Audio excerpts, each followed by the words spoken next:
안녕하세요. DJ 미아입니다. 오늘의 사연 시작해 보겠습니다. 여러분은 사랑하는 가족이 죽으면 어떨 것 같으신가요?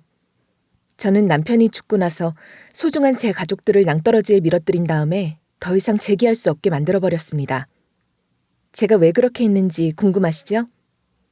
끝까지 들어보시면 이유를 알게 되실 테니까 하나도 놓치지 말고 들어주세요. 저는 남편과 결혼해서 딸 둘을 낳고 살고 있었는데요.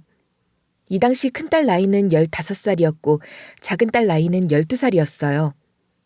남편과는 진짜 많이 싸웠지만 사이가 좋을 땐 사이가 정말 좋았죠. 부부 사이라는 게 원래 다 그렇잖아요. 우리 남편은 평범한 회사원인데 둘째거든요. 아주버님과 서방님은 우리 남편만 빼고 사업을 하면서 남편을 은근히 무시했어요. 지들이 사업에 성공해서 돈 잘 벌고 있다고 그런 거죠. 우리가 악착같이 아껴 살고 있는 걸 꼴보기 싫어하고 우습게 생각하더라고요. 어느 날 시댁 모임이 있어서 시댁 식구들이 전부 다 모여서 외식을 하기로 했어요. 그날따라 날씨가 따뜻했고 모처럼 가족들이 한자리에 모이니 다들 기분이 좋아 보였어요. 하지만 제 기분은 그닥 좋지 않았죠. 제 예상대로 식당에 도착하자마자 아주버님과 형님들이 자연스럽게 자신들의 해외여행 경험담을 늘어놓기 시작했거든요. 아주버님께서 먼저 이런 식으로 말문을 열더라고요. 이번에도 저희가 파리를 다녀왔거든요. 에펠탑은 언제 봐도 정말 멋진 것 같아요. 그리고 이번에 새로 산 명품 가방도 너무 예쁘지 않아요? 이거 얼만 줄 아세요? 이러면서 아주버님이 막 형님이 든 가방을 보여주는 거예요. 서방님도 이에 질세라 덩달아 말을 이어갔어요. 맞아요. 우리도 이번에 스위스로 여행 갔다 왔잖아요. 거기서 샀던 시계 차고 왔는데 어때요? 이래서 다들 스위스 하면 시계 하나 봐요. 아주버님이랑 서방님, 형님과 동서까지 자랑을 늘어놓는데 정말 끝이 없었어요. 원래 아주버님이랑 서방님이 사치스럽고 뽐내는 성격은 아니었는데 사업으로 돈 좀 버니까 사람이 달라진 것 같았어요. 아니, 어쩌면 본성이 드러난 거겠죠. 저는 어머님을 제외한 시댁 식구들이 하는 이야기를 들으면서 씁쓸함을 느끼고 있었어요. 시댁 식구들이 모이는 자리에서 이런 자랑을 언제까지 들어야 할까 싶었거든요. 그러다가 갑자기 아주버님이 이렇게 물어보시는 거예요. 그런데 재수 씨랑 너는 해외여행 안 가? 재수 씨는 가만 보니까 명품 하나 없는 것 같아. 요즘 명품 없는 사람이 어딨어. 네가 재수 씨한테 좀 사주고 그래야지. 서방님이 그때 설마 명품 사줄 여유가 없는 거냐고 물어보면서 낄낄거리며 웃는 거예요. 장난이라고 하신 거지만 기분이 나빴죠. 그래서 제가 그때 표정이 조금 굳어있는 채로 이렇게 이야기했는데요. 해외여행 안 가도 되고 명품 같은 거 없어도 돼요. 꼭 해외여행 가야 하는 거 아니고 명품이 있어야 하는 건 아니잖아요. 제가 이러고 있는데 남편이 옆에서 부러워하는 거예요. 남편이 도대체 얼마나 벌길래 해외여행을 가고 명품을 사는 거냐고 하니까 아주버님이랑 서방님이 자기네들이 똑똑한 걸 과시하더라고요. 아주버님이랑 서방님이 하고 있는 사업이 맞춤형 여행 계획 및 가이드 서비스 쪽이었거든요. 바쁘거나 여행 계획을 짜기 귀찮아하는 사람들을 위해 고객들이 원하는 여행 스타일과 예산에 맞춰 여행을 설계해주고 현지 가이드 서비스까지 제공하는 사업이었죠. 이번에도 서방님이 아주버님이랑 하고 있는 사업 이야기를 이런 식으로 꺼내더라고요. 우리 사업이 요즘 정말 잘 되고 있거든. 사람들이 시간이 없으니까 우리 같은 서비스에 의존하는 경우가 많더라고. 우리가 보는 눈이 좀 있는 것 같아. 서방님이 자기네들이 과감하게 투자해서 성공했다고 떠벌리는 거예요. 그러다가 아주버님도 이런 식으로 말을 보탰어요. 맞아. 요즘 여행지에 대한 정보가 너무 많으니까 사람들이 오히려 혼란스러워하던데? 그런 사람들한테 딱 맞는 여행을 제공해주니까 반응이 좋더라고. 남편 눈이 반짝이고 있어서 불길한 예감이 들었죠. 남편이 평소에 여행을 좋아해서 그런지 아주버님이랑 서방님이 하시는 여행 사업 이야기에 귀가 솔깃해지는 모양이었어요. 남편이 거기서 이런 질문을 다 하고 있더라고요. 그런 사업은 어떻게 시작한 거야? 처음에는 힘들지 않았어? 처음에 투자 비용은 얼마나 들었는데 또 수익은 어떻게 나고 있는 거야? 남편이 이렇게 물어보니까 서방님이 아주버님이랑 갑자기 귓속말을 하는 거예요. 서방님이 저를 힐끔 바라보는 게 느껴지더니 잠시 후에 웃으면서 이렇게 대답했어요. 처음에는 힘들었지. 근데 우리 아이디어가 워낙 좋고 꾸준히 노력하다 보니까 점점 자리 잡게 되더라고. 사람들한테 어떤 여행이 필요한지를 잘 아는 게 중요했어. 서방님이 이러니까 남편이 넉나간 표정으로 어떻게 일하고 있는지 묻더라고요. 그러니까 아주버님이 어깨를 으쓱거리면서 이러셨어요. 우리 둘 다 여행을 좋아하니까 사업에 도움이 된 것 같아. 결국 중요한 건 시장을 잘 읽는 눈이야. 어디에 투자해야 할지를 아는 게 핵심이지. 아주버님이 거만하게 이러니까 정말 눈꼴 시렵더라고요. 게다가 서방님이 남편 질문에 이런 식으로 설명하는 거예요.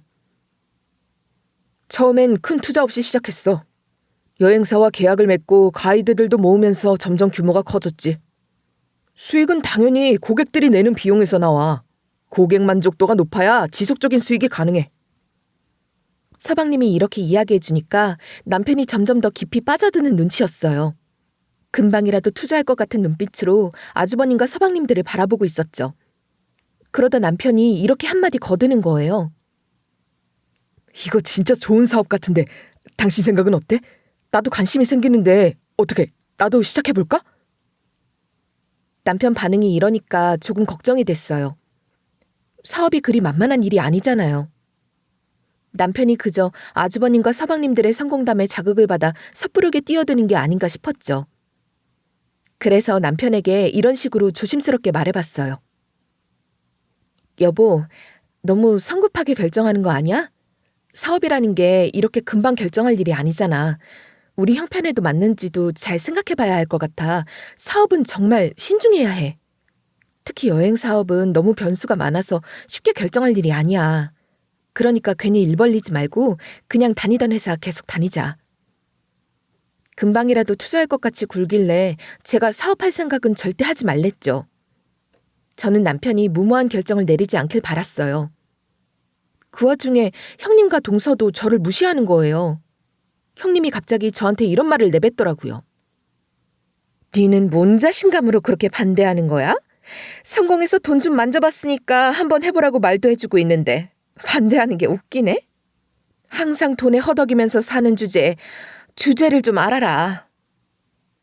요즘 시댁 식구들이 항상 이런 식이라 깜짝 놀라지도 않았어요. 게다가 동서도 형님 따라 비슷한 말을 하는 거예요. 그래서 제가 형님과 동서들한테 이렇게 반박해버렸죠. 형님이랑 동서는 왜 이렇게 저를 무시하는 거예요? 사업이나 투자라는 게 마음처럼 되나요? 그것도 다 재능이고 진지하게 알아본 다음에 해야지. 울 남편은 팔랑귀라서 이렇게 해보라고 하면 진짜 해볼 양반이에요. 그때 바로 어머님이 숟가락을 탁 내려놓더니 저를 쳐다보시는 거예요. 그리고 나서 저한테 이런 식으로 언성을 높이시는 거 있죠? 네가 뭔데 우리 아들을 무시하냐? 니는 사업이랑 투자에 대해 뭘 알길래 우리 아들을 그렇게 봐? 아이고 누가 보면 네가 뭐라도 되는 줄 알겠다. 아무것도 모르면 가만히 있어라. 시모는 늘 이렇게 형님과 동서 편을 들며 저보고 어리석다고 하셨어요. 그래서 그 자리에서 똑같이 이런 식으로 목소리를 높여버렸죠. 남편도 저랑 똑같아서 사업이나 투자에 대해 아무것도 모르니까 가만히 있어야죠. 이 사람이 뭘 한다고 하면 자세히 알아본 다음에 하라고 할 거니까 그만 뭐라 해주세요. 제가 이러니까 시댁 식구들 표정이 굳어지더라고요. 제가 좀 쓴소리를 하긴 했는데 맞는 소리 아닌가요? 남편이 아무것도 모르는데 남들이 좋다니까 사거나 뭘 해본 적이 한두 번이 아니었어요. 심지어 예전에는 남편이 친구 입김에 넘어가서 전기장판을 사온 적도 있었고 이상한 곳에 끌려가서 제사를 드린 적도 있었죠. 그런데 시댁 식구들은 끝까지 눈 가리고 아웅인 거예요. 그렇게 시댁 모임이 끝났는데 남편이 제 눈치를 보다가 한마디 꺼내더라고요. 당신은 왜 우리 가족들 앞에서 그렇게까지 말하고 그래. 형이랑 내 동생이 하는 사업이 꽤 잘 되는 것 같으니까 우리도 한번 투자해보자. 남편이 이러길래 한숨이 절로 나왔죠. 우리 큰딸 꿈이 외교관이거든요. 남편이랑 큰딸하고 다 같이 한 약속이 있는데도 이러니까 제가 지친 표정으로 이렇게 말했는데요. 우리한테 그럴 돈 없어. 사업할 생각하지 말고 첫째 유학 보낼 생각이나 해. 큰딸이 17살 되면 유학 보내기로 해서 열심히 돈 모으는 중이잖아. 투자는 무슨 투자야. 제가 이러는데도 남편이 끝까지 툴툴거리는 거예요. 남편이 이런 식으로 제 말을 트집 잡고 있더라고요. 뭘 그렇게까지 하면서 모아. 어느 정도 투자를 해본 다음에 수익이 생기면 큰딸 유학도 보내줄 수 있는 거 아니야? 아휴, 남편한테 그건 성공하고 나서의 이야기라고 하면서 성공할 가능성이 낮다고 해도 소용없었어요. 남편하고 말이 통하지를 않길래 전부 다 무시하고 딸을 위해서 악착같이 돈을 모으고 있었는데요. 그 후로도 서방님이랑 아주버님이 아주 자만을 하더라고요. 어쩌다 만나기만 하면 아주버님이 이런 말을 짓거렸거든요. 우리는 감이 좋고 머리도 똑똑해서 뭘 하든 간에 다 성공할 거야. 누구처럼 실패할까봐 무서워서 제자리 걸음은 안 한다는 거지. 도전하고 부딪혀봐야 돈도 벌 수 있는 거 아니겠어? 서방님도 이런 비슷한 말을 씨부리면서 제 속을 박박 긁었어요.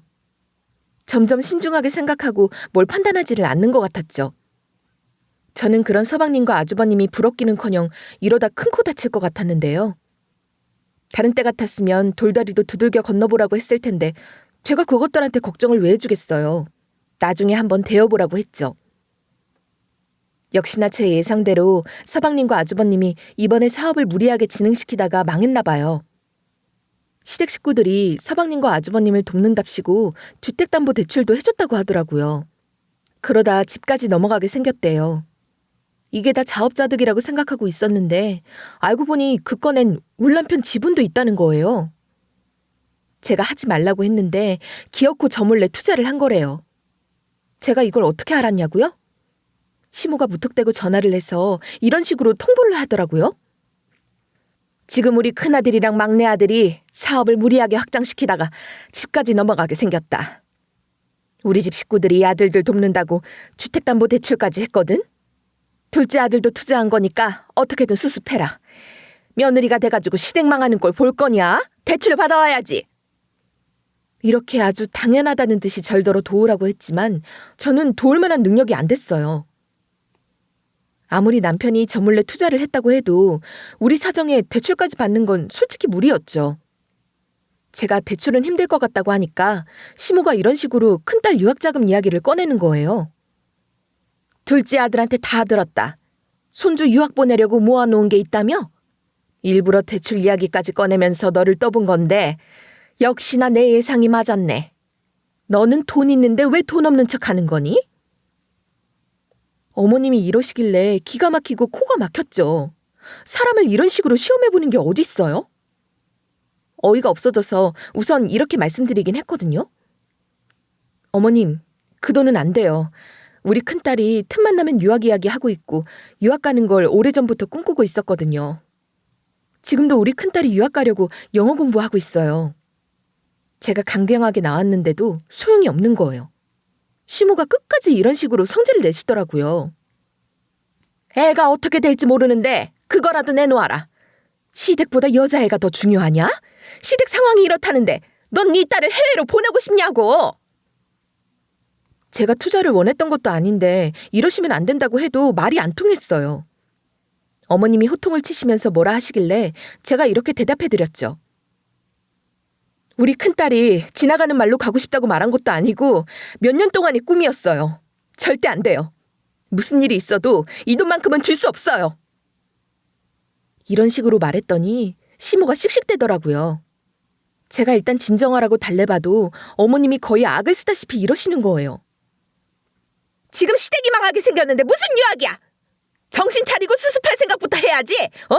며느리가 어디서 시모한테 말대꾸를 하는 거야? 이러다가 전화도 못 끊고 하루 종일 욕만 들을 것 같았어요. 그래서 어머님한테 단호하게 이런 식으로 말해버렸죠. 큰딸 유학 자금을 깨지 않는 선에서 최대한 해결한 다음에 이야기 나눠볼게요. 어머님이 지금 너무 흥분하신 것 같으니까 나중에 대화 나눠요. 전 이렇게 막말만 하시면 대화할 생각 없어요. 이렇게 말한 뒤에 전화를 끊어버렸어요. 그런데 1시간 정도가 지난 후에 초인종 소리가 들리는 거예요. 제가 그때 화장실 가 있었거든요. 우리 큰딸이 인터폰을 확인해 보니까 시모라서 이상하게 생각하지도 않고 열어줬나 봐요. 밖이 소란스러워서 얼른 나가봤는데요. 시모가 우리 큰딸한테 삿대질을 하면서 이런 식으로 소리를 지르고 있는 거예요. 너 진짜로 유학 갈 거냐? 네가 유학을 갈 수는 있을 것 같아? 어차피 가봤자 시간 낭비, 돈 낭비일 게 뻔하다. 지금 시댁이 망하게 생겼으니까 네가 정해라. 유학 안 갈 거지? 유학 안 갈 거면 네 엄마한테 돈 내놓으라고 하라고! 어머님이 이러시니까 정말 기가 찼죠. 그래서 제가 바로 나서서 시모를 이렇게 말렸는데요. 우리 딸한테 왜 그러세요? 말도 없이 오셔서 이러는 건 아니죠. 어른들 문제에 우리 딸을 왜 끼어들게 하시는데요? 그러고도 애들 할머니세요? 그때 시모가 목소리가 더 커지기 시작하더라고요.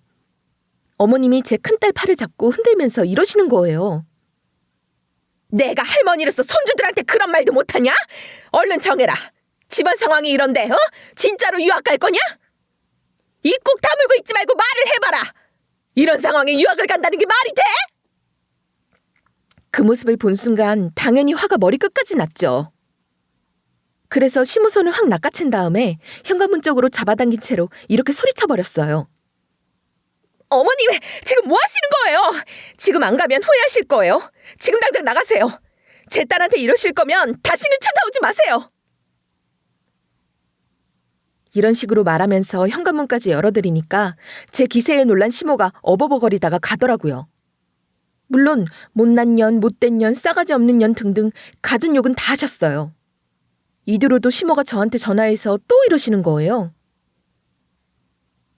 손녀딸이 아직도 유학 간다고 하디? 손녀딸한테 제대로 물어본 거 맞냐?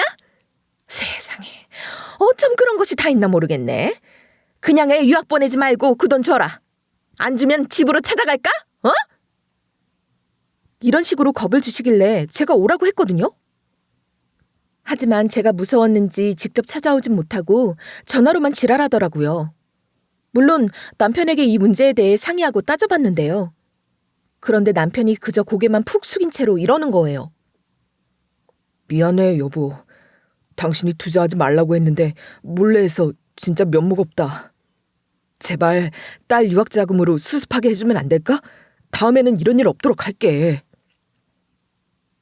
남편이 이런 식으로 울먹거리다가 눈물을 흘리고 있는 거예요. 그래서 제가 잔소리만 이렇게 잔뜩 늘어놓을 수밖에 없었죠. 내가 투자하지 말라고 했는데 어쩜 그럴 수가 있어. 거짓말하고 숨긴 것도 모자라 이젠 큰딸 유학 자금까지 깨자고 해? 당신한테 실망했다 정말. 남편이 잘못했고 미안하다고 하는데 어떡해요. 남편한테 뭐라 해봤자 지금 상황이 바뀌는 것도 아니니까 남편에게 이렇게 말했는데요.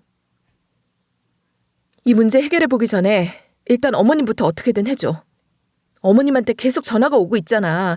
전화 올 때마다 유학자금 달라는 소리만 하셔서 진짜 미쳐버리겠어.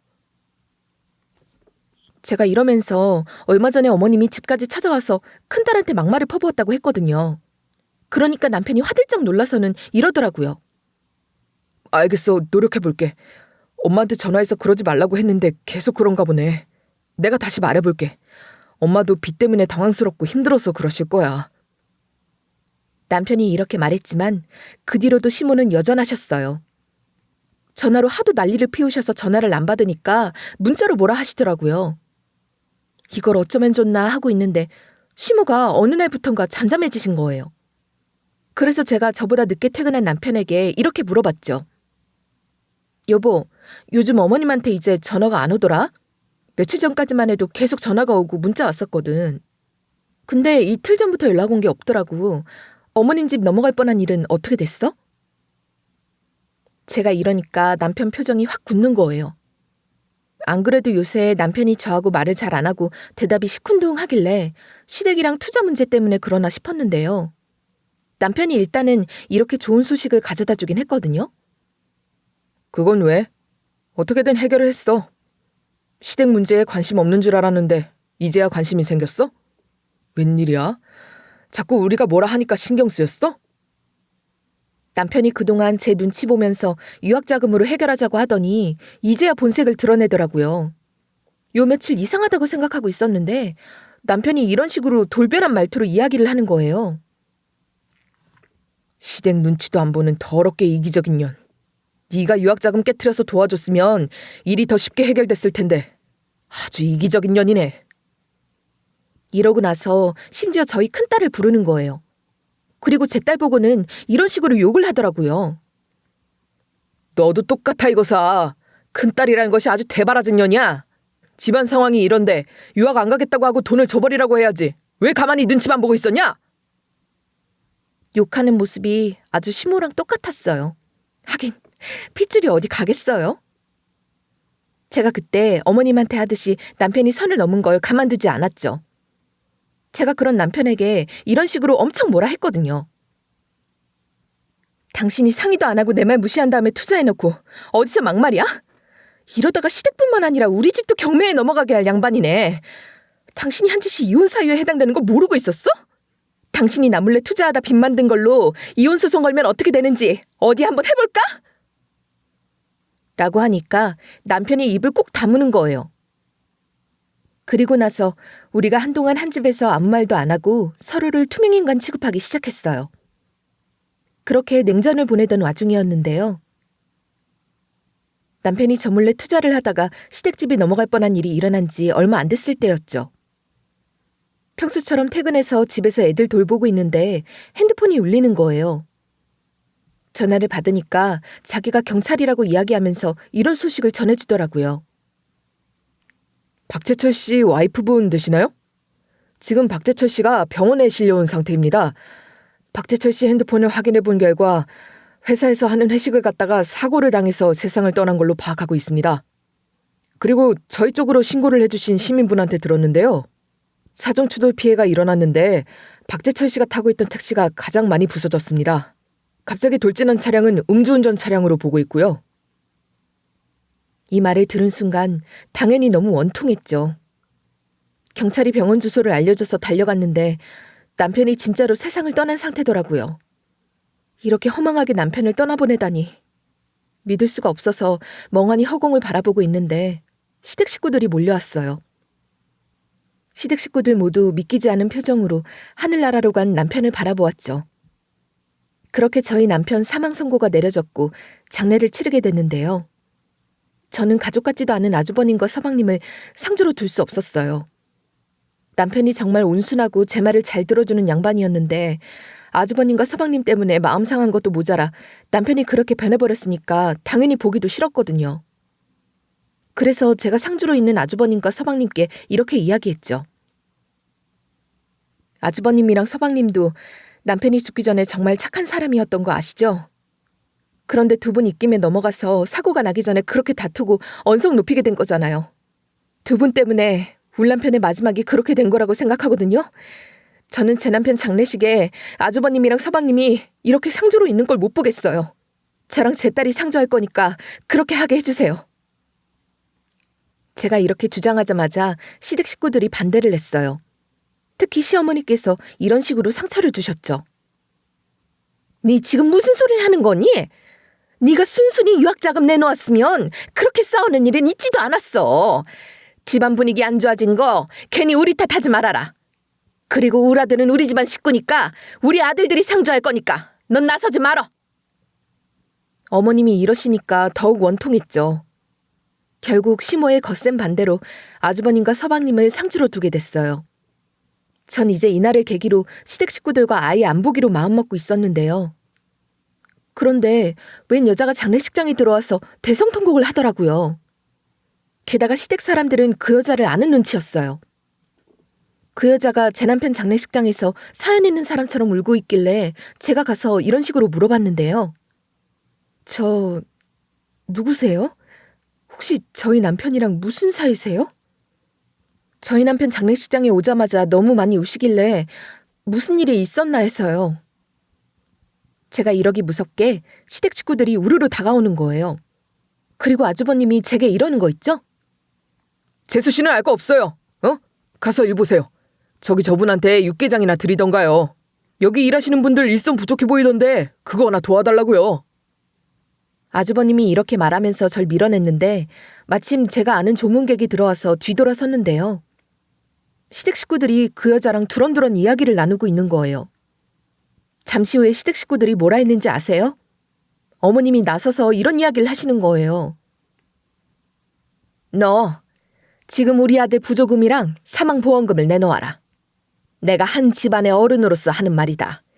다른 사람도 아니고 우리 아들이 남긴 거니까 당연히 내 몫을 가져가야 한다고 생각한다. 부조금은 나눠드릴 순 있어도 보험금까지? 가뜩이나 슬픈데 그것 때문에 시댁 사람들이랑 싸워야 했죠. 우리 딸들을 위해 악착같이 우리 권리를 행사했는데요. 그 후로 시댁 식구들이랑 연을 끊었어요. 남편이 죽고 1년이 조금 넘은 시간이 흘렀을 무렵이었는데요. 남편이 없는 생활에 익숙해지니까 또 안 좋은 일이 터지는 거예요. 평소처럼 엄마한테 전화가 와서 받아보니까 엄마가 이러시는 거 있죠? 요즘 따라 깜빡깜빡하고 물건도 잘 잊어버리고 사람 이름도 자주 까먹어서 혹시나 하고 치매 검사를 받아봤거든. 그런데 병원에서 치매라고 하더라. 어쩌면 좋나 싶어서 순간 할 말을 잃었거든요. 그러니까 엄마가 애써 웃으시면서 이러시는 거예요. 일단은 아직 심하지 않으니까 너네 아빠랑 집에서 지낼게. 그 다음에 시설 들어갈 테니까 너는 걱정하지 말아라. 너도 알아야 할 것 같아서 말한 거야. 전 이후로 엄마가 걱정돼서 전보다 더 자주 전화드리고 친정집에도 많이 찾아갔어요. 그러던 어느 날 엄마한테 또 연락이 왔거든요. 전화를 받자마자 엄마가 이러시는 거예요. 박서방을 길에서 봤는데 너무 야이었더라. 반찬 좀 했으니 갖고 가라. 내가 박서방 주려고 박서방이 좋아하는 반찬 위주로 해놨다. 엄마가 이러면서 언제 올 수 있냐고 물어보시는 거예요. 전 당연히 엄마의 치매 증상이 심해진 거라고 생각하고 이렇게 말했어요. 왜 그래? 박서방 재작년에 죽었잖아. 장례식장까지 와놓고 왜 이래? 엄마 울남편 교통사고 난 거 기억 안 나? 제가 이러니까 우리 엄마가 억울해하는 거예요. 심지어 이런 식으로 우기기까지 하더라고요.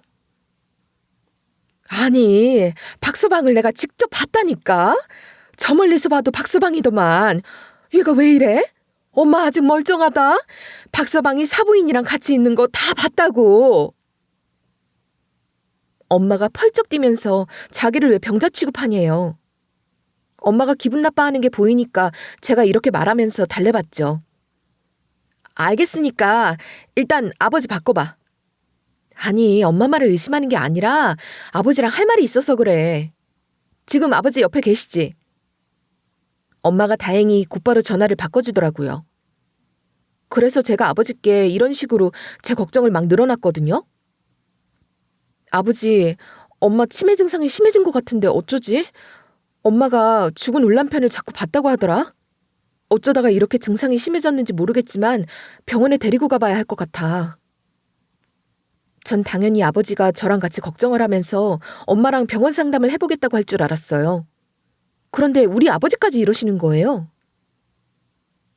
그게 나도 박서방을 봤다. 진짜 박서방이랑 똑같이 생긴 사람이 사부인이랑 장바구니 들고 가고 있더라. 사실 몇 번이나 봤어. 그래서 니네 엄마가 너한테 전화해서 말한 거다. 이 말을 들은 순간 아버지가 서방님이랑 아주버님을 보고 헷갈린 걸까 싶었죠. 하지만 두 분은 우리 남편이랑 닮은 부분이 거의 없었어요. 우리 남편은 아버님이랑 얼굴이 판박인데 서방님과 아주버님은 시모 얼굴을 훨씬 많이 닮았거든요. 엄마가 그러면 몰라도 우리 아버지까지 그러니 기분이 이상했죠. 그래서 제가 시댁에 가기로 했어요. 제가 간다고 연락이라도 하면 쌍욕할 게 뻔하잖아요. 그래서 연락 안 하고 갔는데요. 예전에 남편이 시댁 현관문 비밀번호를 누를 때 본 적이 있었거든요. 시댁 현관문 비밀번호가 시모 생신이라서 기억하고 있었죠. 혹시나 하는 마음에 현관문 비밀번호를 눌렀는데 시댁 식구들이 제가 비밀번호를 알고 있을 거라는 생각을 못했나 봐요. 현관문 비밀번호가 안 바뀌어 있더라고요. 그렇게 시댁 문을 열었더니 시부모가 웬 여자랑 그 여자 아들로 보이는 사람이랑 식사를 하고 있었어요. 그 여자가 누군고 하니 제 남편 장례식 날 대성통곡하던 사람이었죠. 그리고 그 여자 아들로 보이는 사람은 성인인가 학생인가 긴가민가 했어요. 그런데 우리 남편을 쏙 빼다 박았더라고요. 진짜 죽은 남편이 환생이라도 한 줄 알았어요. 그래서 우리 아버지랑 엄마가 남편이 시모랑 장바구니를 들고 가고 있었다고 생각했던 것 같아요. 그 정도로 똑같아서 남편이랑 저 여자 사이에서 낳은 아들이 아닌가 직감적으로 깨달았죠. 제가 불시에 찾아오니까 시모랑 그 여자가 저를 보고 엄청 당황스러워하는 거예요. 잘못한 것도 없는데 저를 보고 왜 당황했겠어요? 안 그래도 딱 보니까 알겠더라고요. 제가 거실에서 뭔가를 발견했거든요. 글쎄, 과거에 남편이랑 그 여자 아들이 함께 찍은 가족사진 같은 게 걸려있는 거예요. 그것만 봐도 죽은 남편이 저랑 결혼 생활을 할 때 불륜을 이어왔다는 게 증명된 거죠. 그걸 본 순간 바로 핸드폰을 들어올려서 사진을 찍었어요. 그제서야 시모가 거실에 그런 사진이 있다는 걸 깨닫고 허둥지둥거리며 그 사진을 빼내려고 했는데요. 그런데 키가 안 닿아서 액자가 잘 안 떨어졌어요. 제가 그때 시모에게 가서 이렇게 따져 물었죠. 어머님, 이 가족 사진은 뭐예요?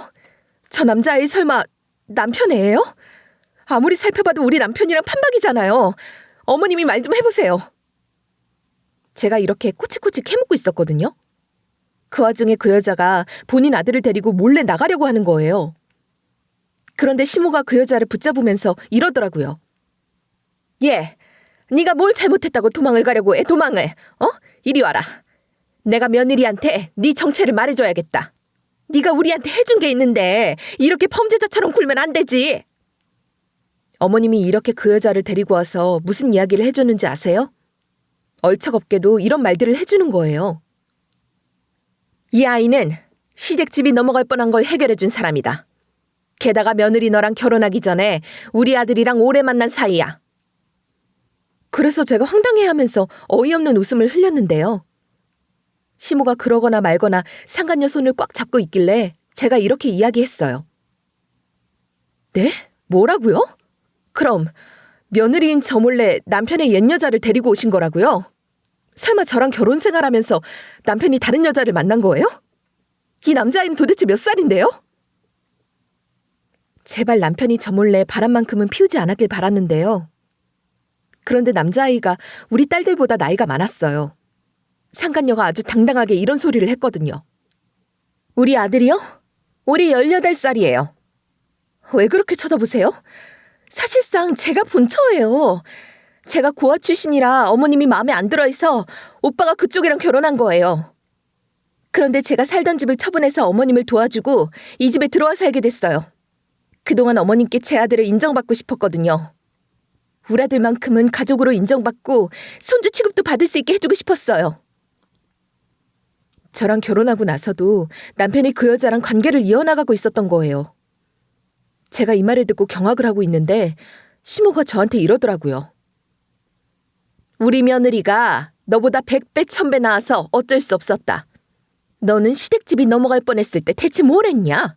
네가 돈 안 내놓을 때부터 이미 내 며느리가 아니었다. 뻔뻔하게 저한테 네가 그래서 어쩔 거냐는 식으로 구는 거예요. 그래서 제가 간신히 놀란 마음을 진정시키며 이렇게 대꾸했죠.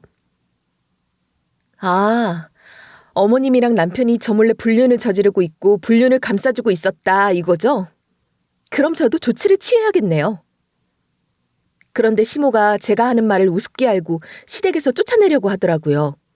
모든 진실을 알았으면 나가라고 하면서 제 등을 떠밀길래 제가 이런 식으로 소리쳤어요. 이거 놓으세요. 갈 땐 가더라도 할 수 있는 건 다 할 거예요. 제가 이대로 그냥 쫓겨날 거라고 생각하세요? 저 이대로 당하고만 있지 않을 거예요. 이러고 나서 상간녀 아들 머리랑 시부 머리를 아주 살짝 뜯었어요. 둘이서 벙쪄서 저를 쳐다보길래 제가 이렇게 단호하게 이야기했죠.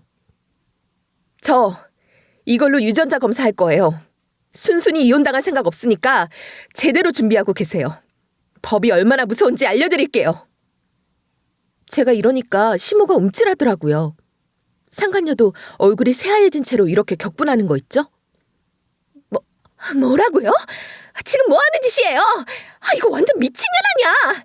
어머님, 이것이 저희를 고소하겠대요. 이걸 어쩌면 좋아요?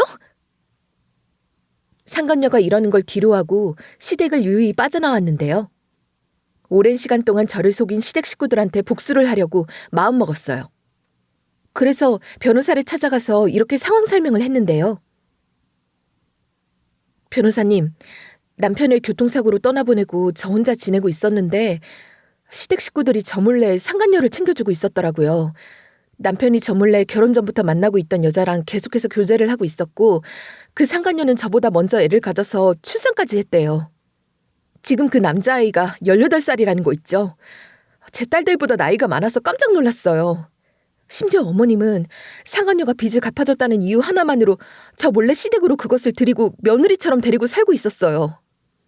진짜로 그 상간녀 자식이 우리 남편 자식인가 해서 아버님이랑 상간녀 자식 머리카락까지 뜯어왔거든요. 이걸로 유전자 검사를 하고 소송할 수 있을까요? 변호사가 제 이야기를 곰곰이 들어보더니 이런 대답을 해주시더라고요. 남편분이 사망하고 나서 남편분의 외도 사실을 알게 된 경우에도 상간녀 소송을 할 수 있습니다. 가지고 오셨다는 아버님이랑 상간녀 자식 머리카락 좀 볼 수 있을까요? 제가 시부랑 남자의 머리털을 뽑아왔다고 했잖아요. 예전에 드라마에서 봤는데 할아버지랑 손자랑 친손자 유전자 검사를 할 수 있다고 한 게 생각나서 뽑아온 거였거든요.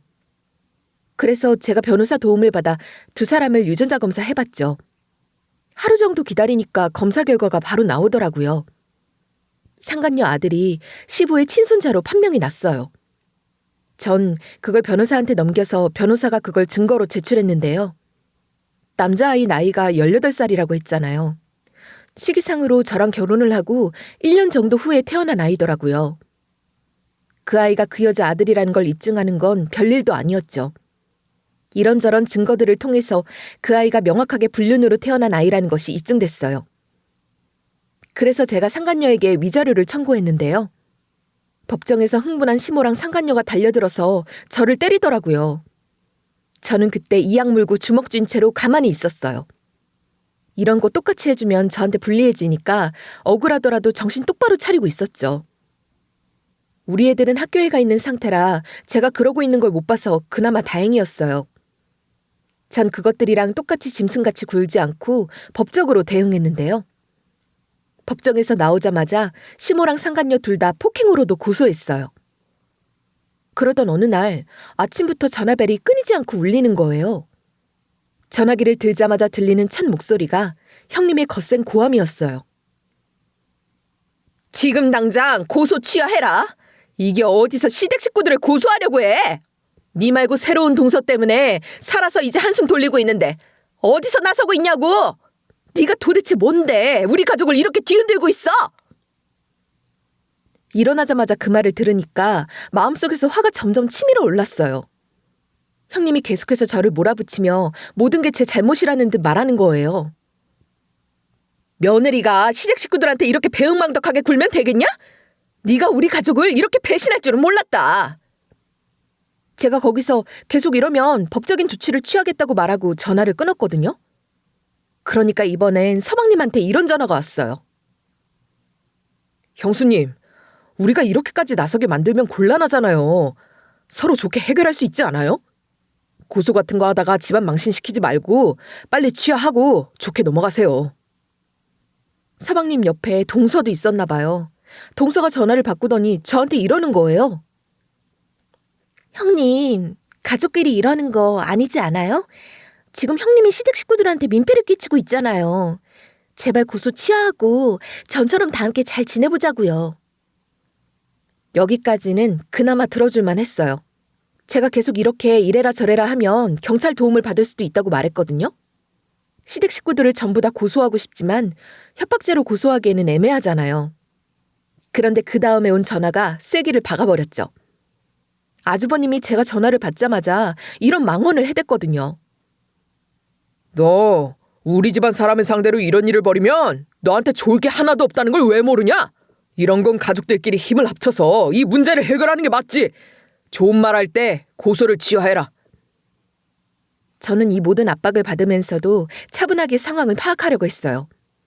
하지만 아주버님이 특히나 강하게 밀어붙이니 참을 수 없었죠. 아주버님이 욕을 하기 시작했을 때 저는 더 이상 참지 않고 이렇게 대꾸했는데요. 네? 지금 뭐라고 하셨어요? 아주버님이 지금 상황 파악을 못하고 계시나 본데 협박죄로 신고당하고 싶지 않으면 연락하지 마세요. 서방님이나 형님한테 제가 법적인 조치를 취하겠다고 했는데 못 들었어요? 제 변호사에게 지금 이 상황을 전부 다 말했거든요. 증거는 충분하니까 선 넘지 마세요. 계속 이런 식으로 전화하셔서 법적인 대응하려고요. 이제 저도 더 이상 참지 않을 거니까 협박죄는 무슨 처벌을 받나 검색이나 해보세요. 제 말을 듣고 아주버님이 잠시 머뭇거리다가 전화를 끊었어요.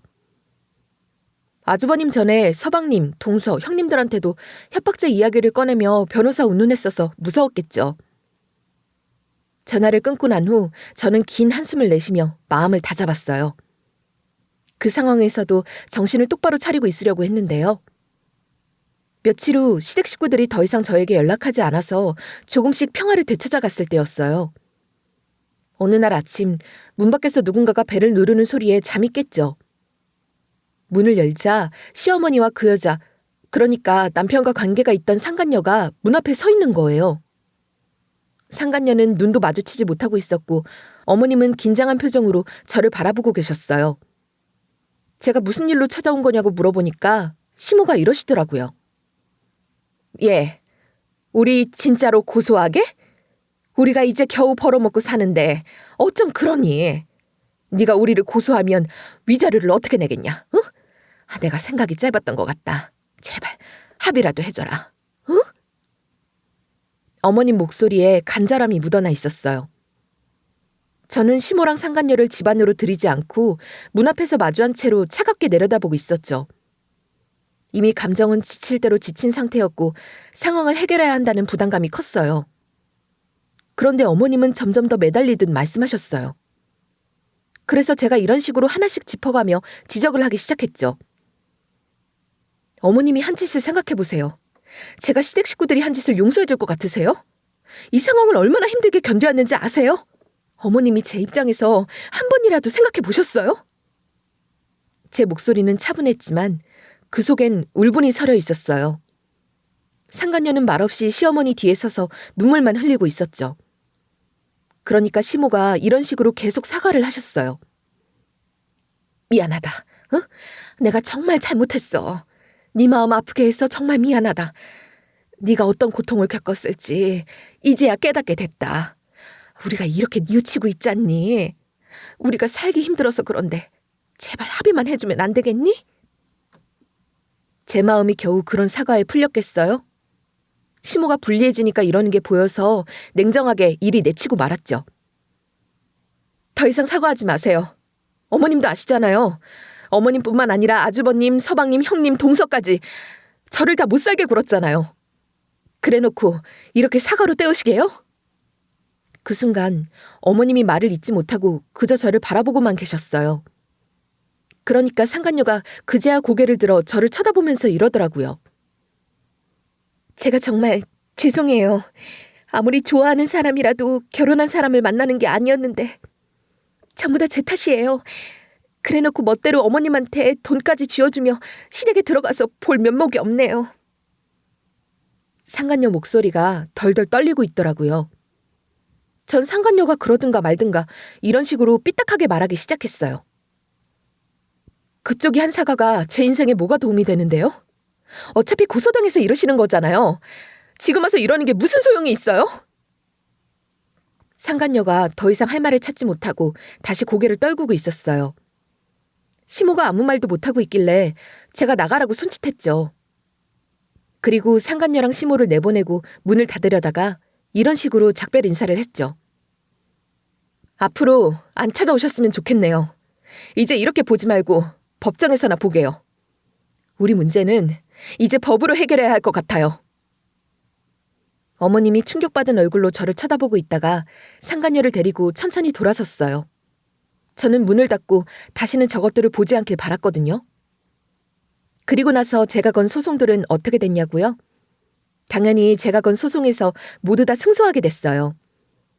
폭행죄로 고소한 것도 제가 승소해서 시모랑 상간녀가 벌금형을 받게 됐는데요. 상간녀도 저한테 위자료를 줘야 했어요.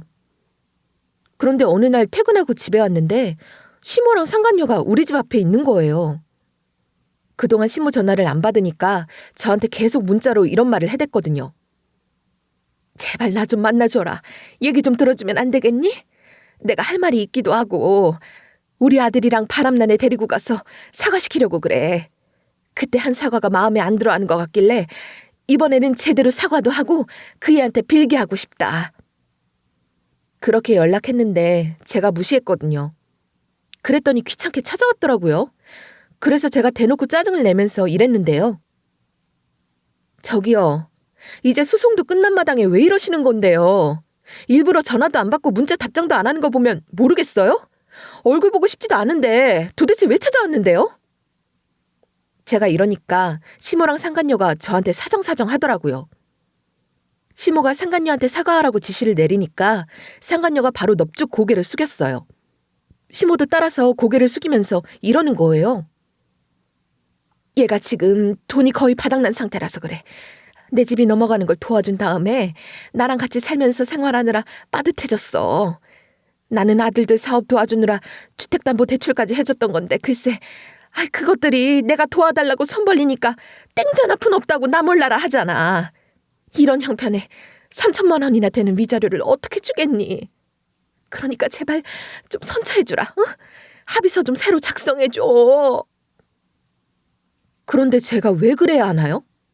저도 배신감에 미쳐버릴 것 같은데 죽은 남편에게 화풀이할 수도 없는 노릇이잖아요. 게다가 이 정신나간 시댁 식구들은 상간녀랑 편까지 먹고 저를 괴롭히는데 벌이라도 달게 받게 해야 제 마음이 좀 편해질 것 같았어요. 솔직히 이 정도도 엄청 많이 봐준 거 아닌가요? 찢어 죽여도 시원찮은데 위자료로 끝내주겠다는 거잖아요. 그래서 제가 몇 번이나 선처해줄 생각 없다고 하면서 가라고 했거든요. 이것들이 끝까지 안 가길래 제가 핸드폰을 들어올리면서 이랬어요. 지금 제가 몇 번이나 가라고 했는데 제 말을 귓등으로도 안 듣는다 이거죠? 절대로 다시 합의해줄 생각 없어요. 이렇게 찾아온 것도 너무 불편하거든요? 그래서 경찰에 신고할 거니까 그렇게 알고 계세요. 이러면서 경찰에 전화를 했어요. 그랬더니 후다닥 쏜살같이 도망가더라고요. 그 뒤로 또 찾아오면 신고할 거라고 했더니 더 이상 안 찾아왔어요. 위자료에 벌금이 더 얹어질까 봐 무서웠겠죠. 그 뒤에 상간녀한테서 위자료를 받았냐고요? 상간녀가 3천만 원의 위자료를 2년 동안 분할 지급하기로 했어요. 그것도 제가 많이 봐준 거예요. 그 여자도 아들이 있잖아요. 걔도 아직 학생이기도 한데 태어난 애가 무슨 죄가 있겠어요? 그걸 왜 봐주냐고 할 수도 있겠지만 솔직히 자식 키우는 입장에서는 누구나 그 정도 인덕은 베풀 수 있다고 생각했어요. 그렇게 우리 딸들 키우면서 잘 살고 있거든요. 큰딸이 곧 유학을 가게 됐어요. 큰딸이 가면 쓸쓸해지겠지만 다정하고 애교 많은 둘째랑 잘 지내야죠. 둘째도 공부를 잘해서 애들만 봐도 배가 불러요. 그래서 애들을 위해서라도 열심히 일할 생각이에요. 여기까지 제 사연글 들어주셔서 감사하고요. 제 결혼 생활이 이렇게 끝나고 나서 마음에 새기고 있는 속담이 하나 있어요. 낯익은 도끼에 발등 찍힌다라는 말인데요. 믿고 있던 사람이 배반해서 오히려 해를 입는다는 뜻이에요. 사람을 판가름 내기 가장 쉬운 게 돈 문제 같거든요. 만약에 여러분도 돈 문제로 골치가 아파졌다면 일도 해결해보고 주변 관계도 확인해보면서 절대로 당하고만 계시지 마시길 바랄게요.